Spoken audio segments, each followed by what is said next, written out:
Hey, Mike here. I just wanted to let you know that you can listen to Dark Poutine early and ad-free on Amazon Music, included with Prime. You're about to listen to a historical episode of Dark Poutine. After episode 149, you will find Scott is no longer with the show. In an effort to maintain continuity and offer listeners as many episodes as possible, we are leaving the episodes in which he co-hosted intact. Thank you.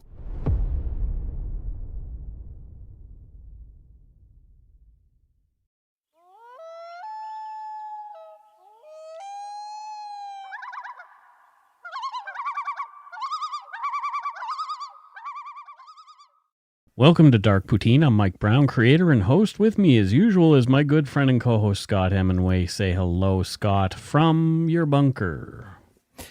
Hello, everybody. I hope you're all safe and sound from your own bunkers. From our own bunkers?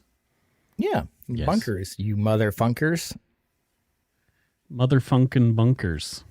Yeah. The views, information, and opinions expressed during the Dark Poutine podcast are solely those of the producer and do not necessarily represent those of CuriousCast, its affiliate Global News, nor their parent company, Chorus Entertainment. Dark Poutine is not for the faint of heart or squeamish. Listener discretion is strongly advised. We're not experts on the topics we present, nor are we journalists. We're two ordinary Canadians chatting about crime and the dark side of history. Let's get to it. Put on your toque, grab yourself a double-double and an Nanaimo bar. It's time to scarf down some Dark Poutine. Yum, yum, yum. Mm-hmm. Mm.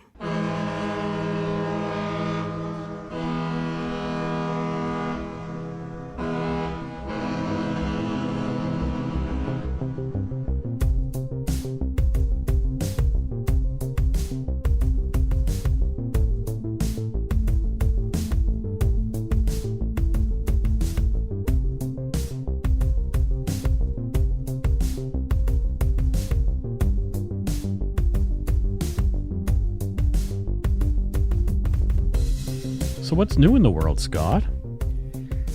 I hear there's a virus going around. Something like that. Yeah. It's, a little pandemic going on. Aside from that, I've got some time off work now. Just a mild pandemic. Just a mild pandemic, yeah. Just taking over the world. Yeah, no big deals, right? No. Everything's fine. Everything's fine. Yeah. Big Dad Scott over here. Everything's fine. Oh, boy. Everything's under control. Well, there you go. I mean, things could be worse. Yeah, well, sure. Yeah. Comet could be about to collide with us. So. Sure. Yeah. I'm sure. I'm sure that's December. I don't think that'll make the news though. The way things are going right now. Do you think that would outweigh the coronavirus? I don't know. Oh, if it's going to collide with us, sure. Yeah. If it's imminent. Yeah. Oh, while you're self-isolating. How many sub-levels do you have in your home? Oh, no. So people are still feeling anxious and depressed with this COVID-19 business. So listeners who feel they are in crisis can contact the crisis text line in Canada by texting HOME to 686868. And in the US or the UK, they can text HOME to 741-741. There you'll be matched with a volunteer counselor who is supervised by a licensed, trained medical professional. Crisis text line is free, 24/7 support for those in crisis. For more information, please go to crisistextline.ca in Canada or crisistextline.org globally. This is the time to utilize it. Yeah, we've said it before. People's mental health can also be severely affected by what's going on right now. Well, let's get on with the show. This week we're heading to Winnipeg, Manitoba, for the case that many people point to as the straw that broke the camel's back and sparked a long overdue national inquiry. Oh, okay. This case highlights the failure of the Canadian system to protect the lives of missing and murdered Indigenous women and girls. This is MMIW, No Justice, the story of Tina Fontaine. Oh, this is a familiar one. I was going to ask you that. So you are familiar with this case? Yeah. It's been covered quite broadly, but I thought it was time for us to cover it. There's a lot of reasons, though, that I hadn't yet really done it, because number one, the main issue is that the only person ever charged and tried in the case was acquitted of the crime. I think we can always bring our empathy and unique style to the cases, so... Well, what I've done is essentially most of this episode is just going to be about her life and leading up to that. We will talk about, in the second half, the aftermath of the crime and what happened. But all of the first half, actually, is talking about Tina Fontaine's life. Good. I quite enjoy how you write most cases, and I really enjoy learning about the people that we're talking about, the victims primarily, because the better picture we can have of who they are, and just that they're just regular people. They're people. Yeah, they're people, and this can happen to almost anybody out there, and so it's important to learn who they are, because they aren't also just the victim. They had a life. Right, exactly. Well, there's no happy endings to this story. If this case doesn't leave you shaking your head, I'm not sure what will. Although Tina did have family and friends who loved her dearly, her short life was not an easy one. Many of the facts about Tina's family and events before her death come from a special report by the Manitoba Advocate for Children and Youth, and the report was called A Place Where It Feels Like Home, The Story of Tina Fontaine. As well as the usual suspects like CBC, Global, newspapers, things like that. Another source I used was the book, Red River Girl, The Life and Death of Tina Fontaine by Joanna Jolly. It's quite a good book. Tina's mom was from the Bloodvein First Nation, where when she was 6 years old, due to problems at home, including violence and addiction, she was placed under the care of Manitoba's Child and Family Services, and then moved to Winnipeg. She reported to CFS at 12 that she was being sexually exploited by men in the community and was using the money to buy booze. Oh, Jesus, 12. Yeah. That's Violet's age. It was at this time when she met the man who went on to father Tina. He was 23 and she was still 12. Oh, God. CFS tried to put a stop to the relationship that was sometimes violent, but Tina's mother said that Tina's father was, quote, someone who would take care of her as she had had no one in her life to play this role, end quote. Okay. Yeah. Directly from the Manitoba Advocate report, Tina's father was a member of the Sag-King First Nation. Tina's paternal grandfather was a survivor of residential schools, and his experiences as a child led to years of severe alcoholism and violence.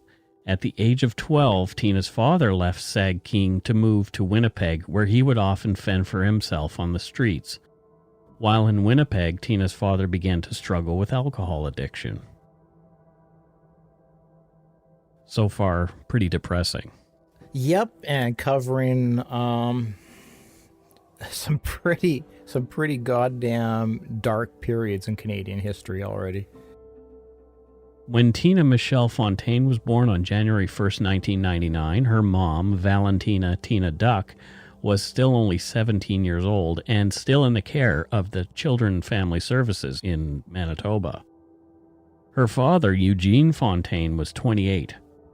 Tina was their second child. The first had been removed by CFS already. Anytime I hear about these experiences at the age of 12, like that's just like... It's too early. It's too young to be doing all these things. You're just figuring life out, just starting to understand. When Valentina became pregnant, she and Eugene decided to clean up their lives for the little one about to enter. They were getting parental and addictions counseling. Oh, that's great. They wanted their first child back, too. And that happened. So the family was reunited after Tina was born, and a third child came along almost a year later.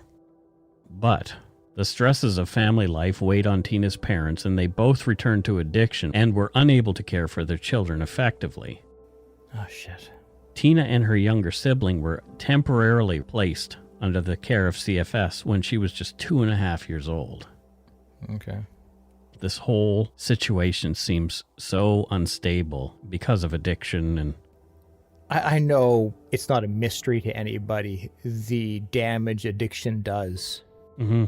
Yeah. And I mean, both her parents had a very, very traumatic childhood. Her mother had been, as we mentioned, exploited, and her father, Yep. Residential schools. I mean, they both have had experiences that a good chunk of people would have followed that same path. Not to say that it's okay, but the experiences they've had. It's not about being okay. It's just about that's what it is. Yeah, exactly. Tina's parents separated in 2002, and Tina went to live with her father, with her sibling, because he was doing the best he could to care for those two children, and with the help of his family. Tina's mother fell into another relationship, and she went on to have a total of 7 children. Oh, wow. Eugene's alcoholism became a problem again in 2004, and he was diagnosed with cancer at the same time. This is when Tina moved in with her paternal great-aunt, Thelma Favel, who would become her caretaker. Tina started calling her Mama or Grandma, and they lived in Powerview, a community next to the Sagkeeng First Nation. Mm. In school, Tina was described as hyper and had trouble with reading and writing. There were suspicions that she could possibly have fetal alcohol spectrum disorder, but formal assessments, although requested, were not completed. Mm-hmm. And this will be the story as this goes along. There were lots of requests for help that never seemed to materialize. Which is a reoccurring pattern that we cover often. Here are the comments from Tina's final grade 2 report card. Quote, "She may struggle in the language arts area if she doesn't practice her reading skills more. However, she has good work habits. Her math skills are fair. Tina will need to make a big effort to listen to instructions, and she should do well." End quote. Well, some optimism there from the teacher. But still, in grade 2, it sounded like she's struggling. Struggling for sure. Tina had to repeat grade 3. Her final report card that year read, "Tina needs to put more effort into her work. During this term, she showed little improvement." Like, I was reading that and I was thinking, she's in grade 3. Yeah. You know what I mean? Like, if a kid is struggling that much in grade 3, there's something else going on with that child. Well, and am I wrong? Yeah, no, I agree. And in the early grades, I mean, you're really learning the foundation of a lot of different lessons. And so if you're not getting it that early, yeah, then it's only going to compound, and the later grades will only become more and more difficult in my experience and in watching my daughters and stuff. But yeah, it's really it's really sad to watch kids struggling and knowing that it's only going to build. Tina's father died when she was 12 and in the 5th grade. Tina was devastated. Even though they did not live together, he remained in Tina's life until he passed away. Tina was very depressed. She got a tattoo with her father Eugene's name and a pair of angel wings and the dates of his birth and death. Even though he had been very ill, it wasn't cancer that killed him. He had been in an argument over money with 2 men while he was drinking with them and had been assaulted badly, leaving him with head injuries that would eventually prove fatal. Oh, man. Yeah, that's another trauma for a child right there. I mean, good God. Tina withdrew from her family and began smoking weed. Tina missed her dad terribly. Some believe the death of Tina's father is the event that finally steered Tina down the path that would eventually lead to her own murder. Over the next couple of years, as Tina entered her teens, she began missing school and was harder for her grandma to deal with as she spiraled downward, not receiving sufficient counseling or support to help her deal with her father's homicide. The stress of life as a teenager was exacerbated as Tina's family awaited the outcome of the trial of the men who had been charged in her father's death. As that trial progressed, Tina's behavior worsened. From the Manitoba Advocate report, quote, in October and November 2013, Tina, age 14, began to run away from home, further disengaged from the school, and often would not attend classes. The school social worker indicated that she connected with Tina's grandma, who is now at a loss at how to help Tina. End quote. Oh, man. This is getting sadder. Tina was reported missing numerous times to the RCMP. After fights with her grandmother, she would just bail and leave the house. She would turn up sometimes days later. There'd be another fight about her lack of adherence to the house rules, which would again lead to her taking off one more time, and the whole affair would repeat itself again and again. Often Tina would take off to Winnipeg, sometimes in the vehicles of older men. Oh my God. She's 12, 14, you know? Jesus Christ. It's terrifying. Tina's grandma was worried sick. Yeah, no kidding. She reached out again and again for help with Tina, but the system either was not equipped to or did not offer the help that she was requesting. Reoccurring pattern. Around the time she turned 15, Tina began to cut herself. According to the Manitoba Advocate report, Tina, quote, expressed her anger by inflicting superficial cuts on her forearms with a pen. RCMP were contacted by the family and reported that Tina had cut her arms and locked herself in her room. Paramedics were called to the home and transported Tina to the Pine Falls Health Complex. When asked by a nurse, Tina indicated she had never self-harmed before and denied having suicidal thoughts. Tina's cuts did not require stitches. They were cleaned, bandaged, and she was discharged. God, it's really painful thinking about somebody that young and in that amount of despair. In April of that year, Tina was suspended from school for being high in class. Things continued to just get worse for her. In July of 2014, Tina ran away to Winnipeg to hang out with her mother. Tina's boyfriend at the time messaged her grandma over Facebook. He was concerned about Tina. According to the Manitoba Advocate report, he told her that, quote, Tina and her mother were using crack cocaine and that Tina was being sexually exploited. They were using crack together? Yes. Oh, shit. Okay. And Tina, again, was reported missing by her grandmother. On the morning of July 17, 2014, Tina was located, picked up, and taken to a short-term detox by Winnipeg Police Service. On intake to the detox center, she was found to be severely intoxicated, claiming, quote, she had consumed 15 to 20 beers and chugged a liter, end quote. God. And that was just in one day. She said that she'd been taking pills the day before. Tina slept off her drunk there and was released that afternoon and went missing again.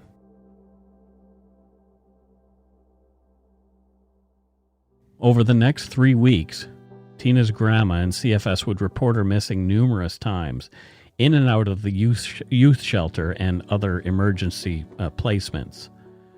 Tina would turn up days later, once covered in hickeys, and looking much worse for wear each time. She admitted to drinking and drug use, and to being sexually exploited by older men. At one point, Tina was asked about her relationship with her mother, and she said, quote, I like her, she's cool, I think she's funny, and she tells me cool stories about her life, end quote. So they're close in age, really. Which is terrifying. Also, if you really think about it, her mom never really got a chance to grow up either. Yeah. Because she was caught in this cycle of addiction and doing the things that she was doing at that time. So it sounds like they've gone through a lot of similar experiences and kind of mirroring their coping skills. Yeah, well, they do say that these diseases like alcoholism and addiction are intergenerational. Yep, for sure. Tina was seen by CFS support workers at a youth shelter early in the morning hours of August 8, 2014. This is believed to be her final 24 hours alive. Her legs were badly bruised, and she claimed she'd, quote, tripped over a skateboard. She left soon after. Hours later, Winnipeg Police Service stopped a car with an older man who'd been drinking behind the wheel and had a suspended driver's license. In the car with him was 15-year-old Tina. who at first claimed her name was Tessa Tuhart, but later admitted that her name was Tina Fontaine. And finding that she was a minor, police took her back to the shelter, but she left again. According to the Manitoba Advocate report, Tina turned up at, quote, approximately 10 a.m., 6.5 hours after leaving the youth shelter. Two individuals found Tina unconscious in a back alley near the University of Winnipeg, a known area for sexual exploitation. Oh, shit. They reported this to the University of Winnipeg security. Tina was unable to be woken up. University of Winnipeg security noted that Tina was not fully clothed from the waist down. Oh, my God. 911 was called by the University of Winnipeg security. Paramedics responded. They were able to wake her. She was taken to the Health Sciences Center by ambulance and told paramedics that she had been with a man and had been consuming alcohol, cannabis, and other drugs. She presented as confused and had blisters and burns on her lip. Tina admitted to using alcohol, cannabis, pills, and gabapentin. Oh, my God. Tina tested positive for amphetamines, cannabinoids, and cocaine metabolite. A pregnancy test was negative. And how old was she around this point? She's 15. Oh. A doctor tried to talk to Tina about sexual exploitation. She denied she'd been sexually assaulted. She refused to be examined further. As she was medically okay at that point, she was released around 3:30 p.m. into the care of a CFS worker. The CFS worker drove her to an emergency hotel placement, and Tina mentioned she wanted a bicycle. And according to a CBC article on the case, she said that a much older man, quote, a meth user named Sebastian, was going to get her a bike. Sebastian was the alias of a man who would come into play later on. Tina met the respite workers at the hotel around dinner time that night. She was offered some food but turned it down. She left the hotel at 5:30 p.m. Tina Michelle Fontaine was reported missing for the last time on August 9, 2014. Winnipeg Police Service issued a citywide BOLO, be on the lookout, for Tina, but no other steps were taken to locate her over that weekend. 15 is a child. Yeah. There's just no way around it. That's a child. And hearing about her experiences and what she must have gone through, and this, like, that's her life. That was her. It's not okay. And if this was a little white girl from the burbs, there would have been a massive effort to try and find her that weekend. But that's not what happened. It wouldn't be for another 3 days until some real efforts were made to find Tina Fontaine. On August 12, 2014, CFS workers and police began contacting some members of Tina's family, including her mom, Valentina, and asking them if they'd seen the girl. And of course they hadn't. Adding insult to injury, Tina's grandmother was sent a bill for $500 for Tina's ambulance ride to the hospital on the day before she disappeared. Oh my God, I know it's just procedure and stuff, but... It would be days before Tina's loved ones and authorities knew what had become of the 15-year-old. We'll break right here.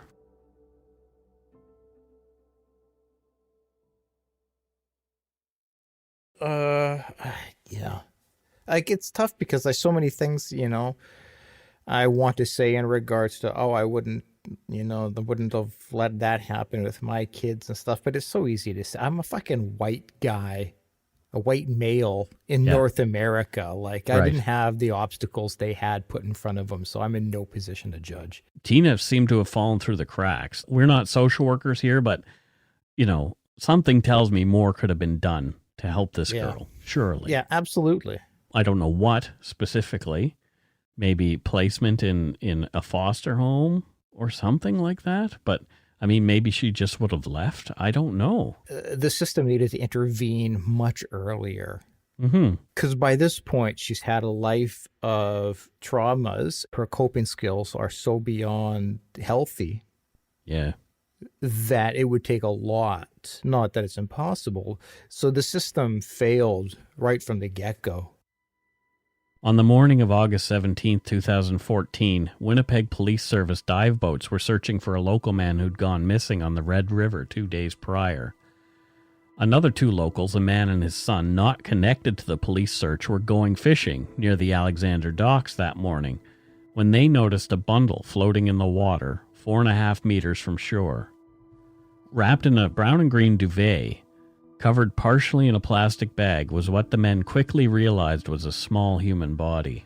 They called 911. And as police were on the river, they attended pretty quickly.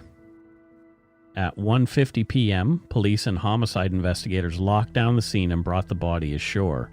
It had been in the water for a few days, but was recognizable as a female, possibly a young teen. From Red River Girl by Joanna Jolly, quote, "The pathologist began his investigation by photographing the knots that held everything together at the top of the bundle, recording that there were 2 sets, each consisting of several simple knots tied on top of each other. As he removed the material around the body, he saw that it had been packed with several rocks, large and small, weighing 11.5 kilograms in total. So, someone had wrapped her up, weighed her down, and thrown her in the river." Yeah, clearly with the intent of body sinking to the bottom. The young female was 5 foot 3 inches tall and weighed just 73 pounds. According to Red River Girl, quote, "She was wearing a short-sleeved t-shirt with the words 'Born to Rock' printed across the front, a bra, a short skirt that looked like it had once been white, underwear, pink Adidas high-top sneakers, and short socks." That's a tough visual. A CBC article on the day Tina was found said she was, quote, "wrapped in a bag and in a condition she couldn't have put herself in," Winnipeg Police Sergeant John O'Donovan said. Well, yeah, you're not gonna wrap yourself in a blanket and tie it with knots and rocks and roll yourself into a river. It's impossible. Yeah. "She's a child," he said. "This is a child that has been murdered. Society should be horrified," he said. "That's why we're asking for people to come forward, and that's why we're asking people to help us and come forward with anything that they know about this child." End quote. I can't imagine anybody finding her body. I'm just visualizing them, unwrapping, taking the knots off, unwrapping, and then seeing a child. Oh, God, I don't care who you are or what you've done. That's traumatizing. Her body was moderately decomposed, but her face was not recognizable. The water had done its grim work. No broken bones or any signs of sexual assault were discovered during the autopsy. The decomposition was far too advanced to properly determine the cause of death.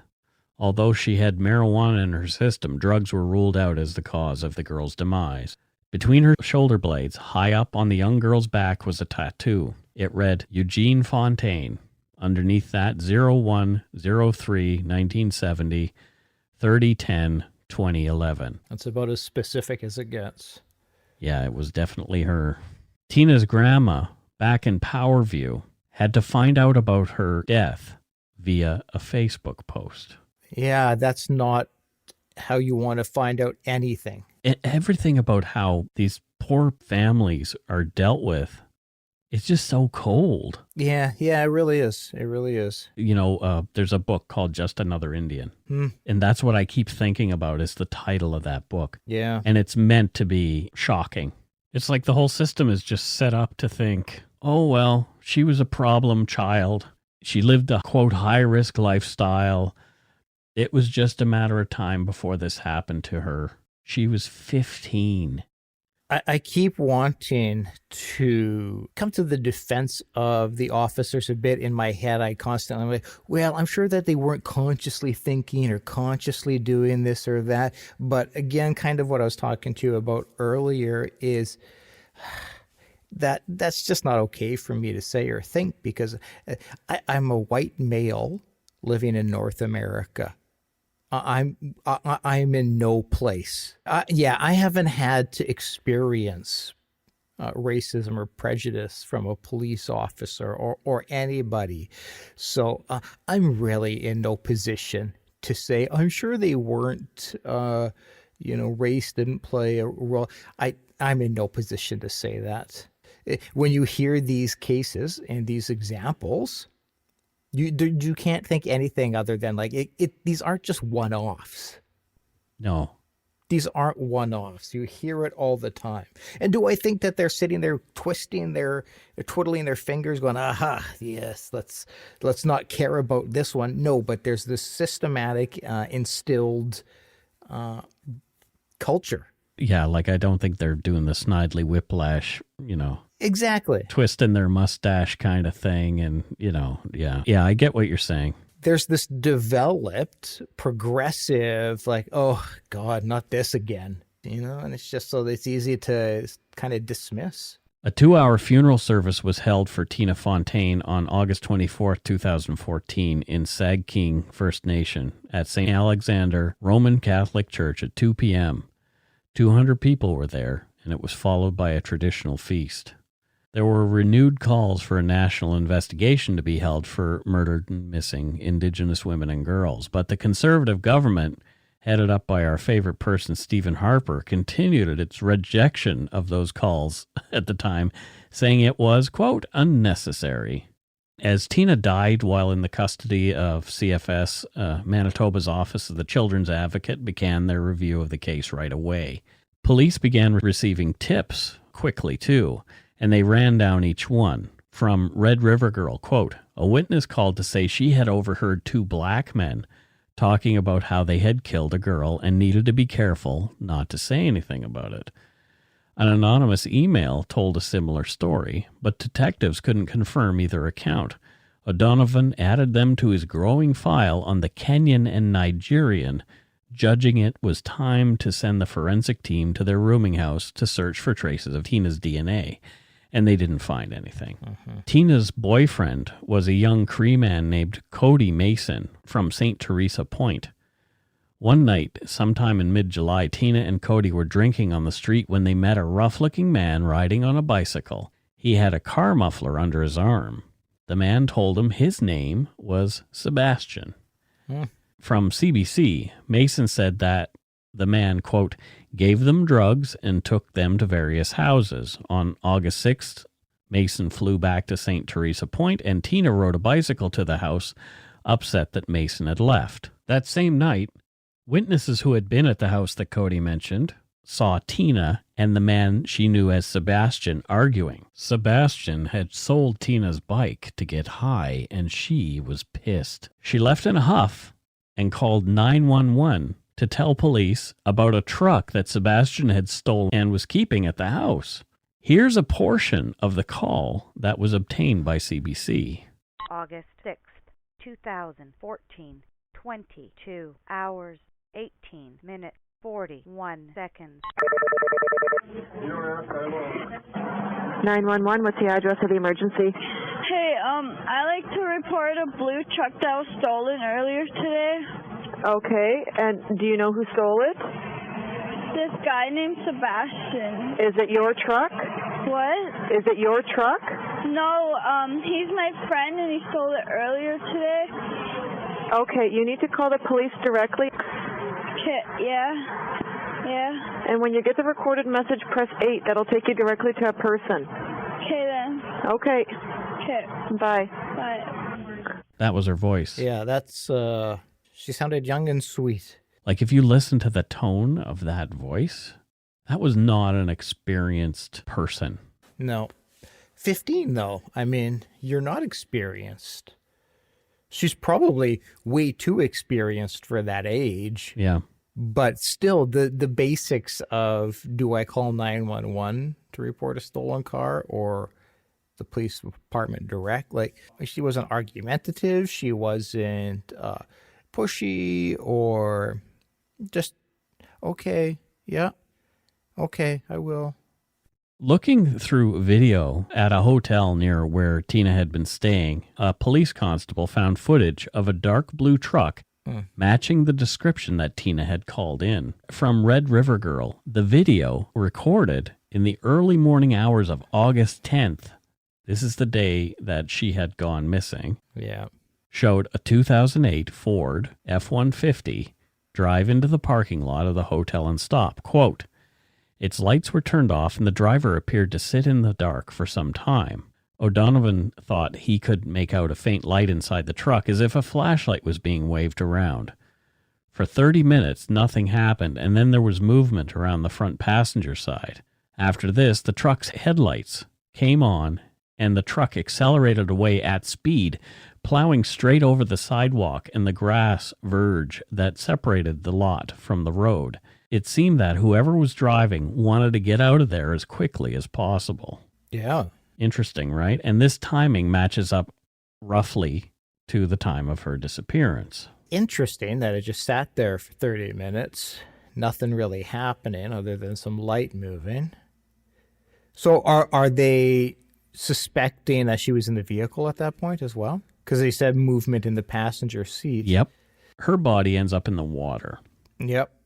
It had to get there somehow. Yep. So what better way to transport somebody than in a truck? Mm-hmm. Perhaps the constable was watching the actual murder go down. Yeah. Who knows, right? Yeah.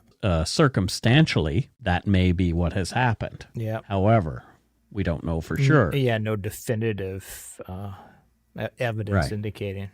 Police discovered that the man who Tina had called Sebastian, the man with the truck, was really 51-year-old Raymond Joseph Cormier, a drifter and known meth user who slithered around the Winnipeg area. 51-year-old with a 15-year-old. More than one person claimed they had seen Cormier with a duvet that matched the one Tina had been wrapped up in. Another man claimed that days before Tina had gone missing, Cormier had told him he wanted to have sex with her. Cormier and the truck were nowhere to be found. The truck was discovered abandoned near Portage Avenue on September 17, 2014. This is over a month later. But still no sign of Cormier. On October 1st, 2014, a man named Ernie DeWolf, who was in jail on another charge, told his jailers that he wanted to talk to homicide investigators about the Tina Fontaine case. He told cops he knew Cormier. The man claimed that he had seen Cormier and Tina together on a number of occasions. He told them that Cormier had told him he had had sex with Tina, and, most informative of all, was staying at a townhouse at 22 Carmen in Winnipeg. Cops went to 22 Carmen, and sure enough, they found Cormier there. But when he saw them, he bolted. According to Red River Girl, he yelled, "You won't get me on any chicken shit charges," as he tried to escape. Well, that's usually what innocent people do. Mm-hmm. That's something you would yell out as you try to bolt. After a brief chase, he was apprehended and taken into custody, cautioned that he may be charged later with Tina Fontaine's murder. Video of Cormier being questioned that day shows a closed-off, disheveled man with his hands cuffed behind his back. As police ask him questions in the interview room, he doesn't make eye contact once, but continues leaning with his head against the wall, face downward. He talks about the argument that he and Tina had on the night she called police on him. He said that he had not seen her since she'd left and had learned about her murder in the newspaper. He said he was having trouble remembering the dates. He denied ever having sex with Tina, although he admitted to wanting to. He said he was angry because he had sold her bike. Nothing more. She was a kid after all. He yelled that there must be DNA and was told by investigators that they were looking into just that. 22 Carmen and the truck would be scoured for DNA, but none was found linking Tina and Cormier, and nothing was found on Tina's body, nor on the duvet. Water had washed it all away. Yeah, days in a river will really compromise evidence. According to Red River Girl, Cormier had had enough. After asking for a lawyer, Cormier yelled, "I did not kill that girl. I didn't kill fucking nobody. I don't know what happened to that fucking little girl." End quote. One witness told police more. Tina had run off because Frenchie was, quote, creeping her out.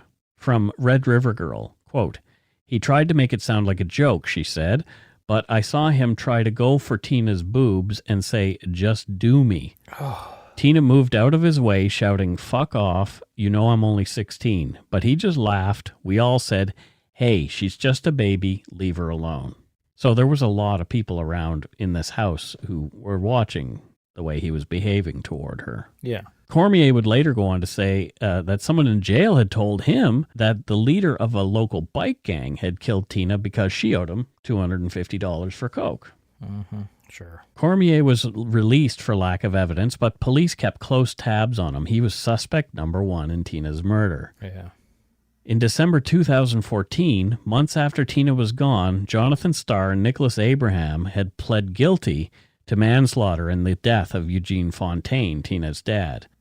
They were sentenced to 9 years in prison. It was another tough year for the Fontaine family. God, no kidding. Over the next year and a bit, police employed a Mr. Big Sting on Cormier. I was gonna say, like a minute ago, when does the Mr. Big Sting come into play? And here we go. Here it is. Yeah. Despite the technique's 75% success rate, Cormier did not confess to Tina's murder to police operatives. But the microphones in his apartment did pick up a telling conversation that Cormier was having with a female acquaintance one night while stoned. Oh. From Red River Girl. Quote, "You ever been haunted by something?" asked Cormier. He continued, "I know I'm really moving into the realm of fucking psychiatry, psychology, what happened there. It's not right. Fuck. It's right on the shore. So what do? Threw her in." O'Donovan pressed pause so he could take in Cormier's words. Was he admitting he had killed Tina on the banks of the river and thrown her in? Sure sounds like it. He noted the time of the statement and turned the recording on again. "What do you mean?" the girl asked. "I did, Tina. Fucking supposed to be legal and only 15. Not going back to. The cops said if there would have been DNA, then probably they would have had enough evidence to charge me. You know that? For the murder of Tina Fontaine." End quote. That sounds like a confession to me. Does it, though? It's vague enough to make any prosecutor say, "Oh, I don't know if we can hang our hat on this," but to the average person, that certainly sounds like a confession. Well, police thought they had Cormier right there. Yeah. They flew him to Whistler, BC after that. You know, they have to go get the real confession from him because now they feel like they have details. Yeah. That's the typical end to the Mr. Big Sting. But Cormier would not confess. He said he thought Winnipeg Police Service was involved in Tina's murder. Oh, okay. Thinking the earlier tape recording with all the other evidence might be enough, Raymond Joseph Cormier was arrested and charged with a second-degree murder in the death of Tina Fontaine on December 12, 2015. Cormier talked to the CBC about the Mr. Big Sting in 2016. Now, this is before his trial. Okay. He told CBC's Kate Nicholson, quote, "He figured out early on that the neighbors who befriended him were undercover police officers. He played right along with them." He went on to say, quote, "Basically, for the most part, I was guilty for almost everything I've ever done. I'm not a saint," he said, "but I'm not a demon or anything either. This is wrong. It's wrong to do this to somebody," end quote. Do you think this guy knew that he was being Mr. Bigged and played along with the cops just to get some money out of them and make fools of them? That's really tough to say without watching some of the footage they have with him and stuff. It's tough to say. I don't think he might have had his suspicion and, told himself, well, don't say anything, but go along just in case they're legit. But I don't think this guy's bright enough to kind of, let me reverse manipulate you guys. And, I don't think he's, my gut tells me he had a suspicion, so he erred on the side of caution, but went along just in case it was legit and he could not turn down a good thing. Yeah, and get himself into trouble in the meantime. Yeah. Cormier finally stood trial in early 2018. The Crown's largely circumstantial case relied heavily on the tape recordings made by police, and they were presented as evidence against Cormier. At one point on the tape, the man who'd been arrested over 90 times in his life was heard to say, "There's 3 rules in crime. deny, deny, deny. Yep. Other evidence was given by those who had seen Tina and Cormier together, but there was no smoking gun. There was no physical evidence strong enough that linked Cormier to Tina's body. There was no crime scene. Nothing. There had been no preliminary hearing that would have highlighted the holes in the Crown's case. Yeah, I mean, because I can see that they're going to go with the defense will say, he said that because he was trying to impress this person, or there's so many ways to kind of spin it.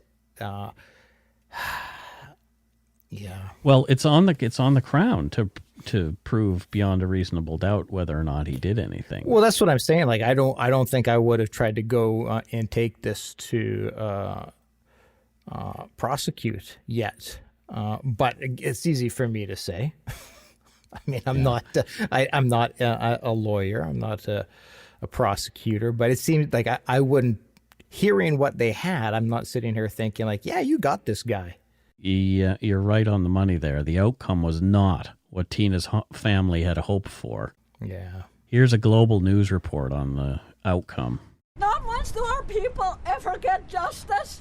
It's a feeling of disbelief after Raymond Cormier, the man accused of killing 15-year-old Tina Fontaine, was found not guilty. All the systems that were to protect Tina failed her. And to this day, the system that's supposed to protect and correct society has allowed for somebody to walk free. A day filled with heavy emotion. The 15-year-old's great-aunt, Thelma Favel, already in tears as she walked into the courthouse to hear the jury's verdict. And after, she couldn't contain her feelings, yelling at Cormier, "My baby, that was my baby, you blank." Fontaine's birth mother screamed, "You think you got away with it?" The 3-week trial relied heavily on circumstantial evidence, an audio of Cormier, which the Crown believed was an admission of guilt.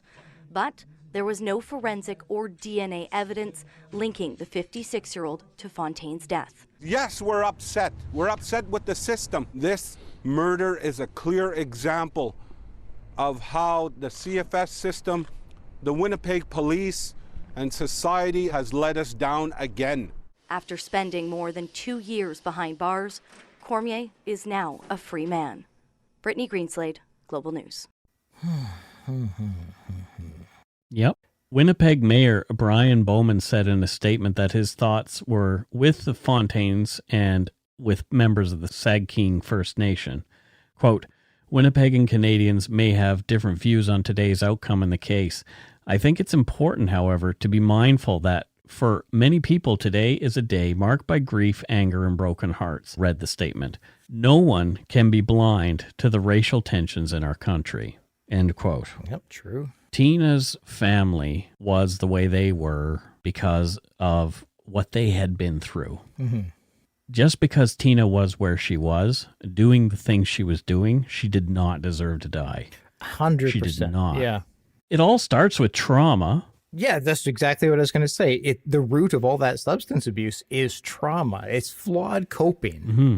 It's not somebody saying, I want to do bad things or I choose to go down a life that's going to be miserable. It's flawed coping skills due to trauma. It's just heartbreaking. It's incredibly heartbreaking, yeah. This is why I tend to avoid some of these cases, is because it's disgusting that there are people in this country who feel so apart from. Yeah. And because of the way the system works, because of the way we've treated them, because of the way they continue to be treated, that, as I've said, on back through the years, eons, the Indigenous people of Canada feel like we are these evil. We have the system and we have set them up to struggle. It's just the fact of the matter when we come and we marginalize a group and you segregate them and you separate them and tell them they don't hold the same value as you do, and you do that for decade after decade after decade, there's going to be systematic struggles in place.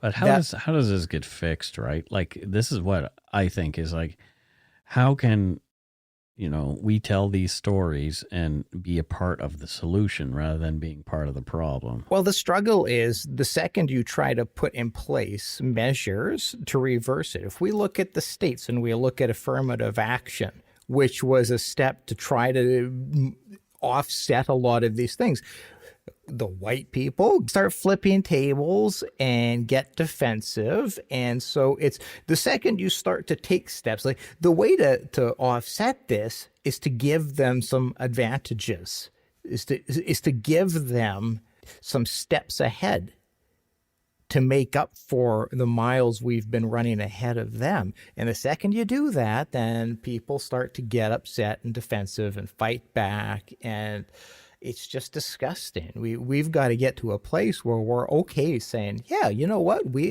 acknowledge what we've done, and we're going to, I'm going to step back, and I'm going to give more Aboriginal, Indigenous individuals. We need a PM, an Indigenous Prime Minister. We need Indigenous premiers. We need Indigenous leaders. We need to. But it's just... Yeah. I mean, we see people like Jody Wilson-Raybould making steps. Yes. She's kind of leading the way in that regard. People who are voting in these places are not always people who will elect somebody who is different than they are. Where we live in the Lower Mainland, in Vancouver, it's incredibly multicultural. So we can get kind of spoiled in thinking, the problems are getting better. Yeah, you take a couple hour drive out and you get in some rural areas and some other provinces, and it's a different world. Yeah, it's a different world, and so it can seem to a lot of us progressive individuals that I see things improving. I can see an Indigenous PM someday. Yeah. Step east a little bit, because we're on the West Coast, so only one way to go. You start stepping east a little bit, get more rural areas, and it's a different tune being sung. I think a big part of it, too, is people are afraid of losing what they have. Absolutely. There's always fear. Yep. And the whole idea of that power dynamic is if you give power to somebody else, how are they going to wield it when it comes to you? The future will get better, but it's not going to be a 180 on how the shit, because culture growth is not something that'll happen short term, but we'll keep fighting and doing what we can to try to help it things level. Well, let's get on to some voicemails. Let's just lighten it up a little bit. Whoo, yeah. Let's listen to this one. Oh, it looks like this one's from Georgia. Oh.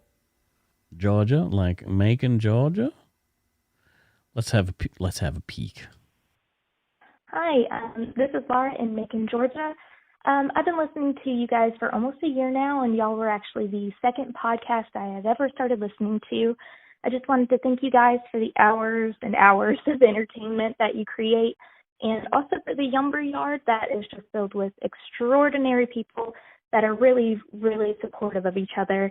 I guess I just wanted to say real quick that even though times are tough and people can be annoying, especially right now, don't let the world harden your hearts. That's a thing that my dad always said. Part of the reason that I love the podcast so much is because your hearts really are on your sleeves when you're telling these stories, and that's really rare to find these days, and I really appreciate it. On a lighter note, hearing Scott giggling is probably one of my favorite things on the planet right now. It is so infectious and never fails to make me laugh right along with him. You guys never fail to brighten my day. Thanks again, and please sanitize your hats after you shit in them. All right, bye.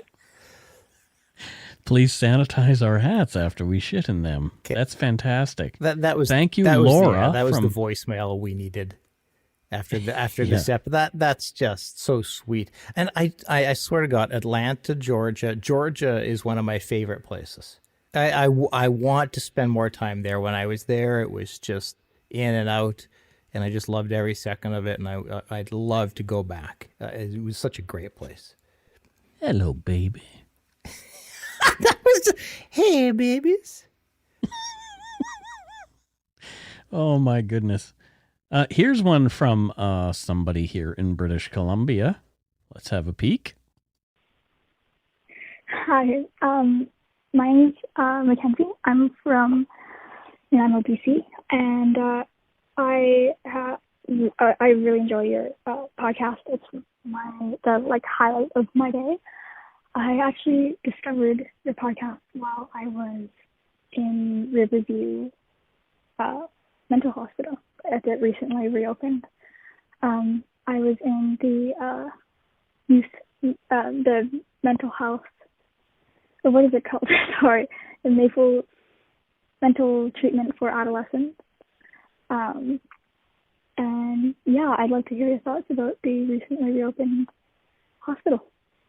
Thanks. Bye.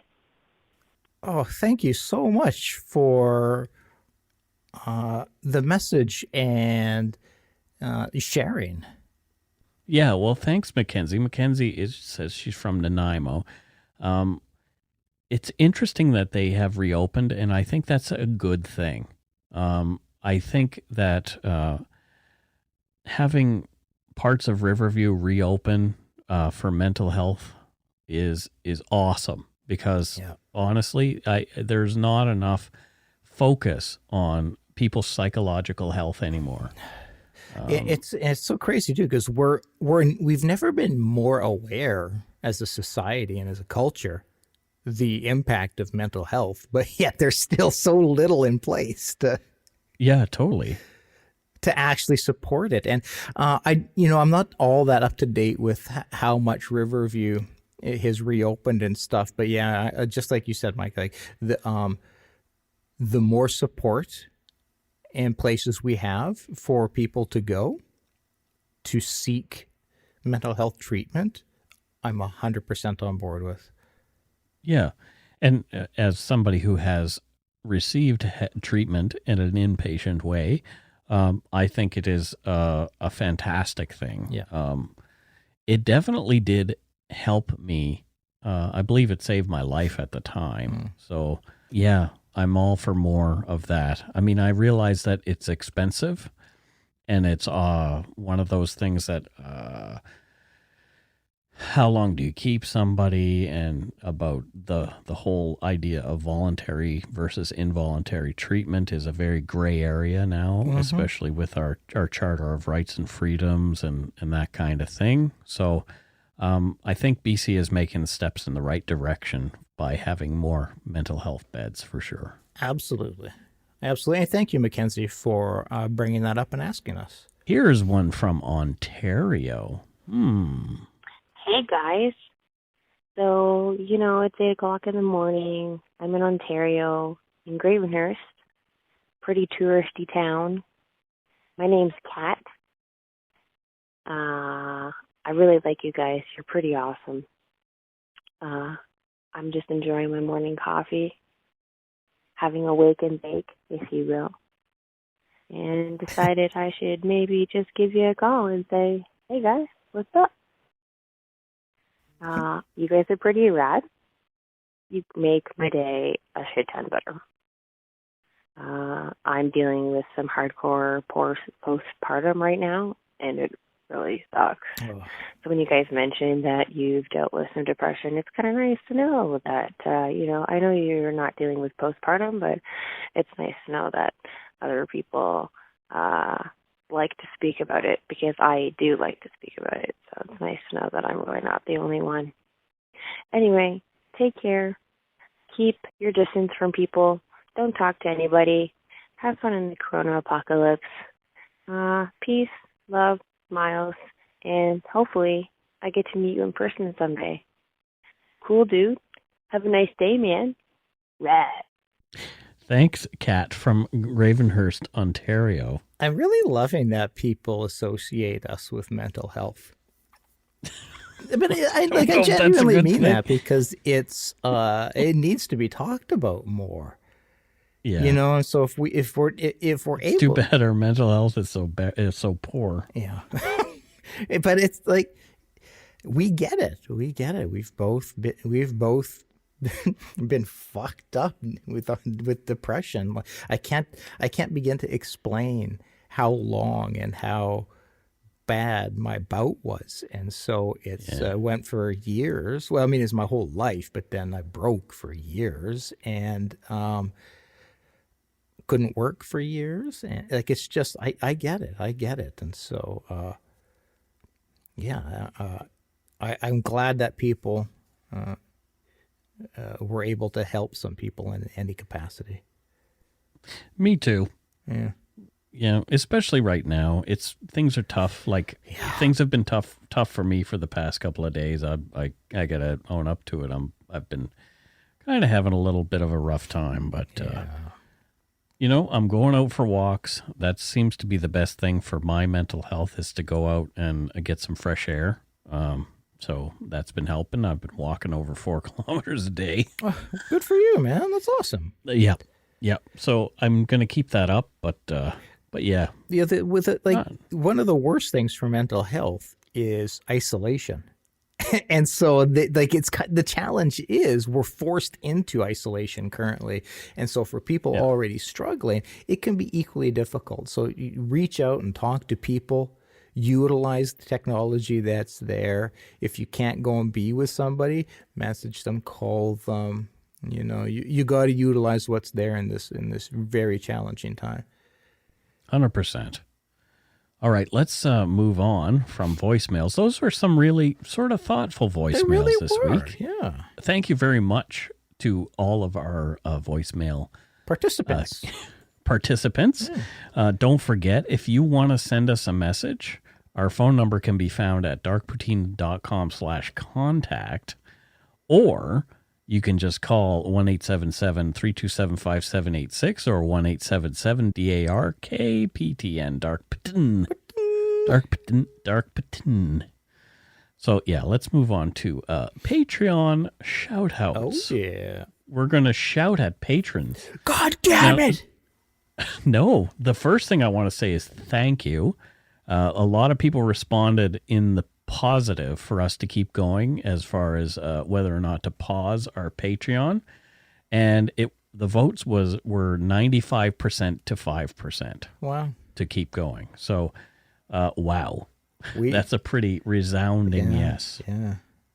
Thank you to everybody who took the time out to vote, or people who didn't even vote messaged me after and just said, yeah, I didn't get a chance to vote, but I still think that you guys should carry on, kind of thing.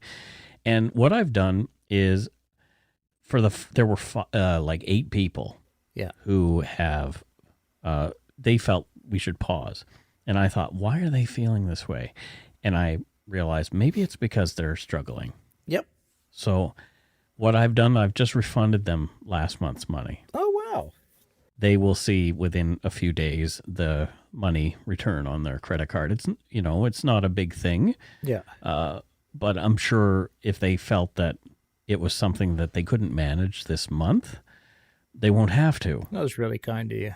Wasn't a tough decision to make at all. So, we just wanted to be sure that we're doing the right things for folks during this weird crap that we're all going through. Yeah. It's a very you can kind of hear the polite way to in say my that, voice. Mike. This weird crap we're going through. I can hear the heaviness in my own voice this week. So. This is we're constantly focused on watching a counter of death increasing. Like that's terrifying. Like that's going to impact us, man. We're literally watching a counter go up every day of people dying. Yeah, and if you're not disturbed by that, I am disturbed by you. Do you know what I mean? Yeah, I completely know what you mean. Yeah. So, yeah. Yeah. It's rough. All right, let's get going with these shout outs here. Let's shout them out. Let's shout them out. First up, we have Leslie Slaney from East Yorkshire in the U and the K. Yeah, it's not as nice as West Yorkshire, but isn't it? I have no idea. You know, we have a lot of shout outs here. Holy crap. Oh man, okay. Well, I'm not sad about that. No. Next up we have Kayla Marie Earle, and she's from Sudbury, Ontario. Oh, hey Sudbury. Thank you very much. Very much. Oh. Next up we have Laura Gardner, and she's from Ladner, British Columbia, just down the road. A hop, skip, and a jump away. Another one from just a hop, skip, and a jump is Melissa Olstrom, and she's from Abbotsford, BC. Oh, we're all neighbors. Holy crap, it just goes on. This week is amazing. Wow. Thank you so much. I'm moved by this. Yeah. We have, our friends, Shay and Aaron from All Crime, No Cattle in Fort Worth, Texas. Oh, well, thank you guys. They accompanied me to the book depository so we could do the Lee Harvey Oswald tour. And you went to a hockey game with them, a Dallas game with them, and they paid for the hockey game, and now they're giving us a patron, which is amazing. You don't have to do that, but they're doing it anyway. Wow, very kind, guys. Thanks. Next up, we have Robin Harrison, and she's from Kimberley, BC. Woo. Well, look at British Columbia stepping up. Wow, no kidding. Right? Amber Stowell from Milwaukee, Oregon. She just friended me on Facebook. Well, there you go. Yeah. Jenna Kelly, who I met in Calgary, Alberta. Thank you, Jenna. Oh, yeah, I know who she is. She's a Yumber Yarder. You definitely do. She's got funky hair. Yep, Yumber Yarder for life. Jenny Bruce from Palm Coast, Florida. Whoa! All the fun we make of Florida, and we still have patrons from Florida. Yeah, well, maybe they agree with us. Tila King Turco from Williams Lake, British Columbia. I wonder if she's related to Marty Turco. I actually know Tila. We went to school together in high school. You did? Yep. Really? Yep. Yeah, 100%. Yep. Oh. She's in the Yumber Yard. We chat every once in a while. Super nice lady. Yeah. We went to high school together. I'm sorry for you, Tila. So you know Scott personally, which is terrible. I don't disagree. Candace Seeger from Sherwood Park, Alberta. Thank you, Candace. Thank you. Antonius Paolini from Surrey, British Columbia. And this guy messaged me the other day saying, I think I'm your neighbor. Oh, wow. What an amazing name. Yeah, and by his address, he's our neighbor. Like how close? The close. Really? Yeah.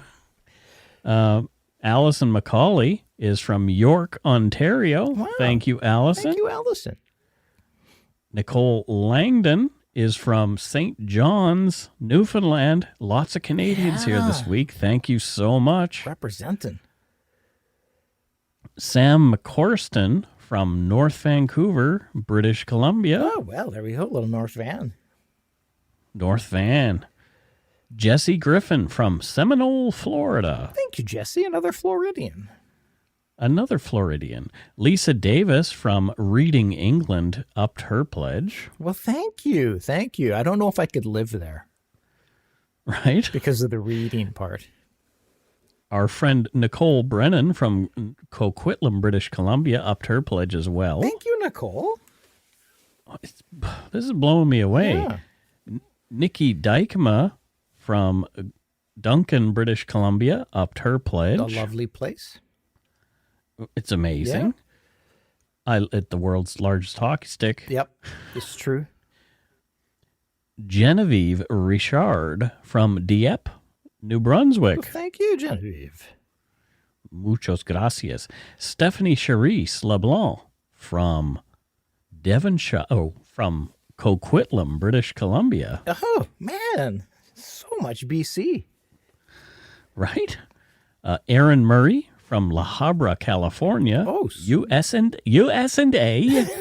La Habra.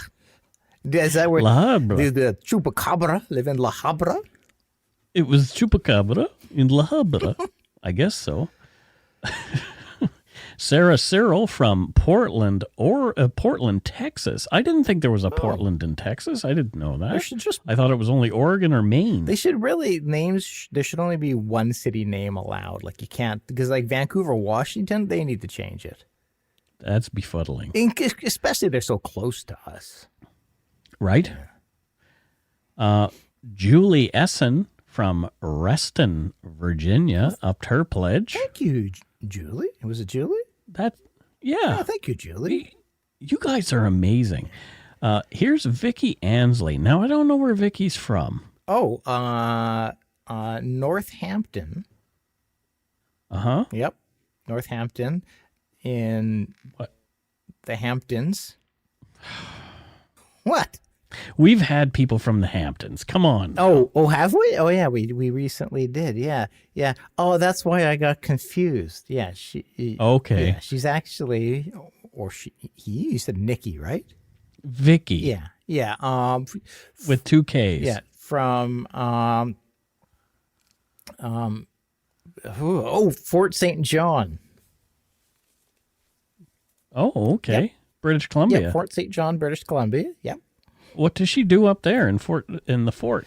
Well, there's a lot of oil. There's a big oil industry there. Okay, yeah, sure. Yeah, and she fills the oil like barrels. The bottles. Like when you go to a gas station, you're like, I need oil, and they have it in bottles. She fills them. It's not as automated as you would think. Like she got a hand, like it's a funnel. And hand pours the oil into each bottle. I think you're full of shit. I don't know why you would think that. And lastly, we have Sharon Dale. And I don't know where Sharon's from either. Oh, Sharon Dale. Yep. Yeah, Sharon Dale. Yeah. She's from Indonesia. Indonesia. Yeah. Interesting. She teaches Muay Thai in Indonesia.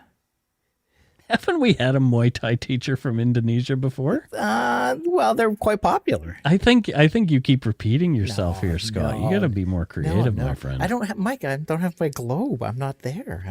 I've got. Oh, it's true. I do have a little globe on the desk. Scott, I'm having tends to be freeball Scott's this. help. And there was like 100 True. tonight, and so I'm throwing off. We only had 2 that you had to come up with something. Whew, that's a lot of 2. It's a big 2. It's a big 2. Ayo. Ayo. Well, okay. Let's go have a look and see about donut money. I think we did get some donut money this week too. Mm-hmm. If we didn't, that's cool. I'm cool with that. Okay. Oh boy. Irene Brienne sent us some more money. Oh. She said a little something nice for Mike, Carol, Scott, Joanna, Bibby, and Violet from a grateful listener. Lots of hugs. Oh, that was so sweet. She said Bibby. She mentioned the girls, Bibby and Violet. That's kind of cool. That's the sweetest. And here's a rather large donation from Adam Prescott. Oh. He says, "Hi, friends.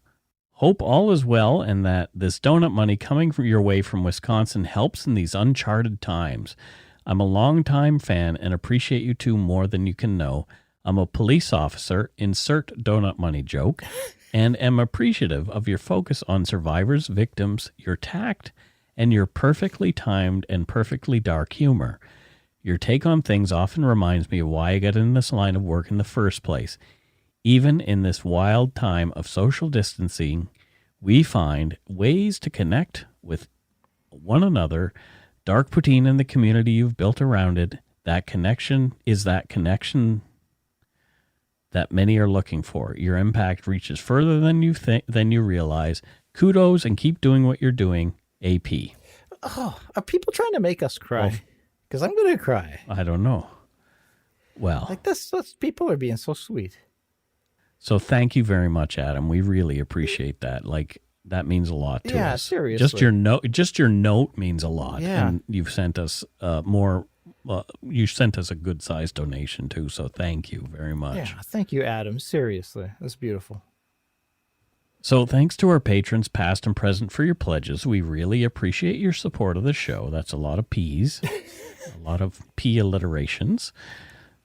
Not P, like, not that kind of P. Yep, good. If you want to help support the show, you can do so at a patreon.com/darkpoutine, or for one-time support, you can send us donut money via PayPal at our email address, darkpoutinepodcast@gmail.com. If you don't already, it would mean a lot to us if you subscribe to the show. You can easily find us on iTunes Podcast, Stitcher, TuneIn, Spotify, or wherever you get your on-demand audio. You can easily rate us on podchaser.com. Check out our website, darkpoutine.com, for show notes and other cool stuff. Please give us a follow or a like on Facebook, Twitter, and Instagram. Just search for Dark Poutine. You can follow me on Twitch now as I write. I have my writing stream, and I have people chatting with me as I write, which is kind of cool. Just go to Twitch TV/darkpoutine.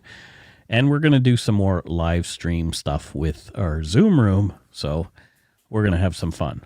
Most importantly, though, thank you for listening, and tell your friends about us. Word of mouth is a powerful thing. Until next week, don't forget to be a good egg and not a bad apple. Wash your hands. Stay away. Bye-bye, everybody. Bye.